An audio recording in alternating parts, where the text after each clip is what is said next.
मेगनखौ गिदिर खालामना नायदो एसे सिदा नायबानो जाबाय सिदा नाय एसे फुवा साइज उनाव लाइफ टाइम बे खनसेजोंनो फ्रि जाहैयो आरो ससमाया बिनानावा महानि दा जायफ्रा माने मेगननि प्रब्लेम जायोमोन गोजान गोजान जायगायाव थांनाङो बेथ' नैबे मास मोनसे सेप्तेम्बराव फ्रि जाखागोन दे हामबायसै दे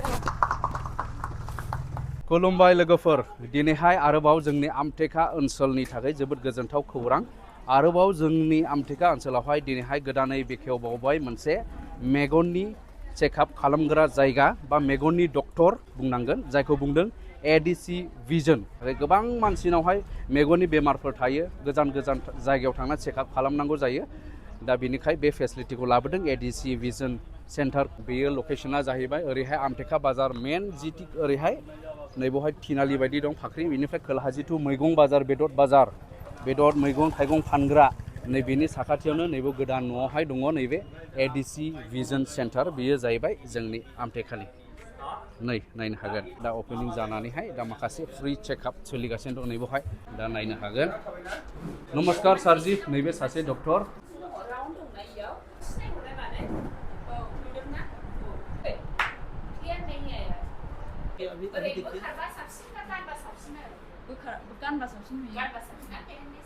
तो ये ज़्यादा सफा लग रहा है आपको ना ये ज़्यादा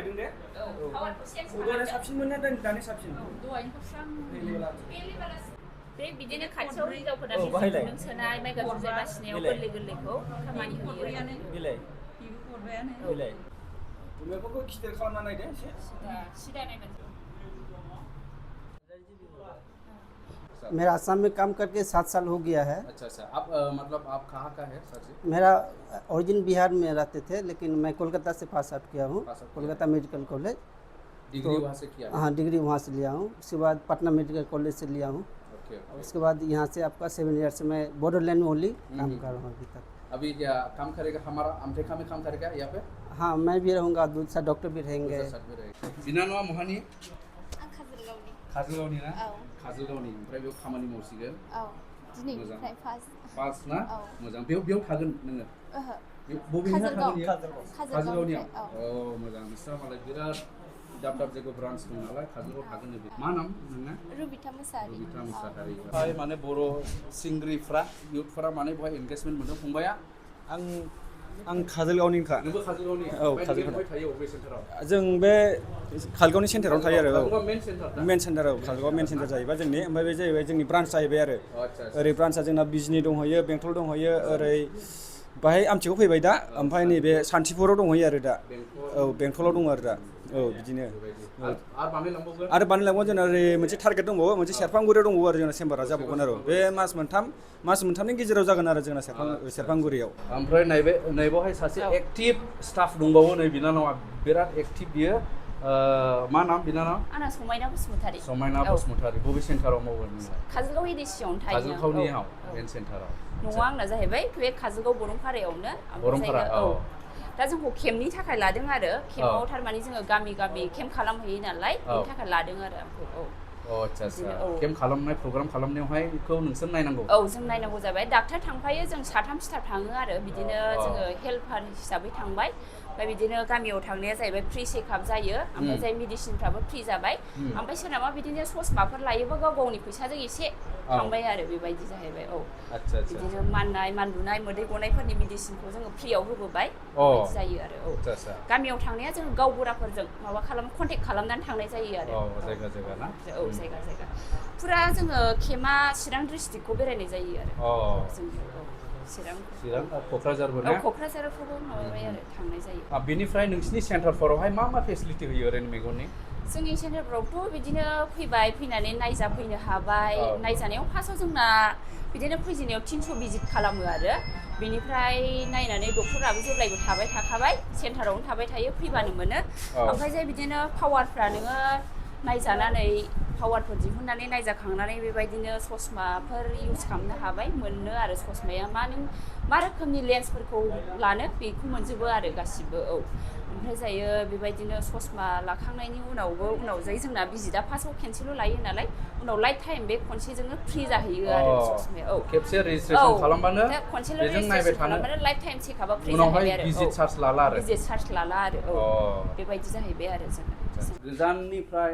सार आलफ्रेड बसुमतारी इउटिउबाराबो फैदों नैबेवहाय भिडिअ खालामनो थाखाय बेनिफ्राय सारहाबा माबायदि साननाय दं जोंनि गोथौ गामियाव बेफोरबायदि फैब्ला माबायदि मोनो नोंथांनि साननायालाय माबायदि खुलुमबाय आंथ' गोबाङानो फैबाय बे आमटेका मालिबिटा ओनसोलाव लामाया बिराद गाज्रिमोन दा साबसिननिफ्राय हामसिन जागासिनो दङ आरो दिनै ADC Vision Centre बियो मेगननि क्लिनिक मेगननि डक्टर आइ टेस्टिं खालामो कम्पिउटाराइज फुलि दा जायफ्रा माने मेगननि प्रब्लेम जायोमोन गोजान गोजान जायगायाव थांनाङोमोन बङाइगाव क'क्राझार गुवाहाटी ओरैबायदि प्रब्लेम जायो गामि ओनसोलनिया फैसा गैया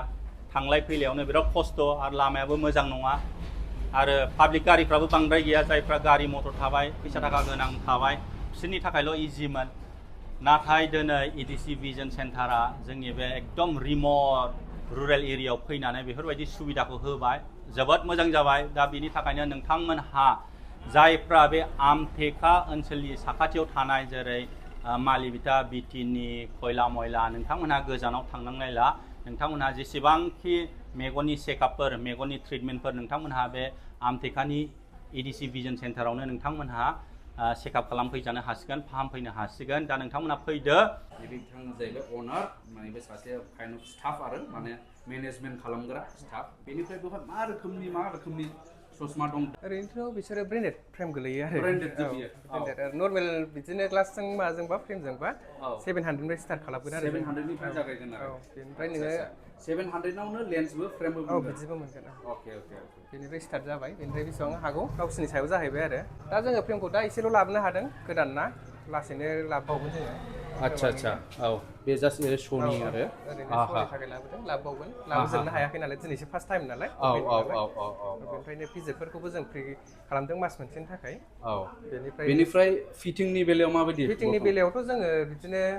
होजोंनिफ्राय बेंटलनिफ्रायसो लाबोनांगोन आरो बेंटल नङाबा काजलगाव बर्थमान माने जायगाफ्राबो गैथ'वा नालाय बेनिफ्राय लासैनो खालामलांगोन जोङो दा नोंथांमोना नायनो हागोन नै माखासे स्टाइलिश फ्रेम्सफोरजोंहाय नोंथांमोना नुनो हागोन नैबे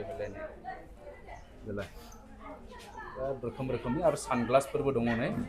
ओरैबो दङ नै मतलब पेशेंट को देख के उसका हिसाब से वो कितना एफोर्ड कर सकते हैं उसके हिसाब से हम लोग देते हैं मगर 700 के अंदर हो जाना तो चाहिए क्योंकि यहाँ पे रूरल एरिया है तो हम लोग को उस हिसाब से भी चलना पड़ेगा बेनिफ्राय बेवहाय माने मा फेसिलिटिखौ मोननो हागोन ओरैनोथ' जोङो चेकआपखौ माने कम्पिउटारजों नायो पावारनि सोमोन्दै बे कम्पिउटारानो खोन्थाजोबो आरो बेखौ मेनुवेल टेस्ट खालामबावो आरो बिदिनो मानसिफोरनाव सोरबा इमारजेन्सि प्रब्लेम जायो एम्फौ हाबनाय मानाय बेफोरनि थाखायबो एक्सट्रा मेसिन दङ जोंना बेफोरजों माने नायनानै वास खालामनानै हरजोबो आरो जों ओरैनो जोंना फेसिलिटिसआ बेनो माने वास खालामनाय दं सोरबा मोदै गबाय थानाय जायो बेफोरो जोङो गन्थं नालाजों मोनसे लामा थायो नालाय बे ब्लक जानानै थायो आरो बेफोरखौ माने साफा खालामनानै हरजोबो आरो बिदिनो सोरनाबा उन्दै बैसोफोरना पावारफ्रा माने सोरनाबा बिदिनो जायो नालाय पावार खम जायो नालाय बेफोरखौबो मोजाङै चेकआप खालामनानै नायनानै हरो आरो फार्स्ट टाइमाव माने जोङो भिजिट चार्जखौ 300 लायो आरो बेथ' नैबे मास मोनसे सेप्तेम्बराथ' फ्रि जाखागोन बेफ्रावनो सोरबा फैनानै एडमिसन बायदि खालामनानै लानो हायोबाथ' बिराद मोजां उनफ्राव बिराद चेकआप माने फ्रि खालामबाय थानो हागोन आरो डक्टरा थाबाय थागोन बावनो पार्मानेन्ट माने बावनो जालांखागोन आरो ओमफ्राय डेलि लोगोसे स्टाफबो थागोन आरो स्टाफफ्रा आरो बर' गोजाखा सानैबो बिसोर थाफागोन सोरबाफोर भाषाफ्राव एसे उसुबिदा जायोबा बेफोरनो ट्रेन्सफार खालामनानै होगोन भाषाफोरखौ बेफोरबायदि आरो दा नैबे आमटेकायाव गोदान नैबे बे ADC Vision Centre खुलिदों दा बेयाव आंनो थागोन ओमफ्राय जुदि मानसिफोरा फैयोबाबो गिनांगौ लागा जेबो गैया डक्टरा जुदि नोंसिनि भाषा बुजियाबाबो बर' भाषा बुजियाबाबो आं माने ट्रेन्सफार खालामना होगोन आरो ना आं बुजायना होगोन आरो ना ओमफ्राय आंखौनो इयाव लोगो मोनबाय थागोन आरो आंनि लोगो सासे दं आंखौ नङाबाबो बेखौ लोगो मोनगोन बिबो बर'खा बे आमटेका एलेकानिखा आरो जोङो ना गासिबो जों लोगो आरो माबा मास मोनसेनि थाखायथ' इयाव गोदान हिसाबाव फ्रि जाखागोन नायनाया गतिके आं सानो आरो ना बयबो फैनानै मेगनखौ माने प्रब्लेम जायोबा नुजाफैबानो जाबाय होननानै बेनिफ्राय हरै चिरां डिस्ट्रिक्टनि सान्तिपुर एरियानि थाखाय आरोबाव गोदानै मोनसे ADC Vision Centreखौ खुलिबावनाय जाबाय दा सान्तिपुर एरियानि दादगारि हाथिसारनि मानसिफोर रुनिकाटा एरियानि बेंटल थुक्राझारनि बे सान्तिपुरनि ADC Vision Centreआव थाङो गोसोब्ला नोंथांमोना बेयावबो थांनानै नायजाहैनो हागोन बेनि लकेसनाबो जाहैबाय सान्तिपुरनि मेन बाजार जेनाखि बेंक अफ इन्डिया दं बेनि साखाथियावनो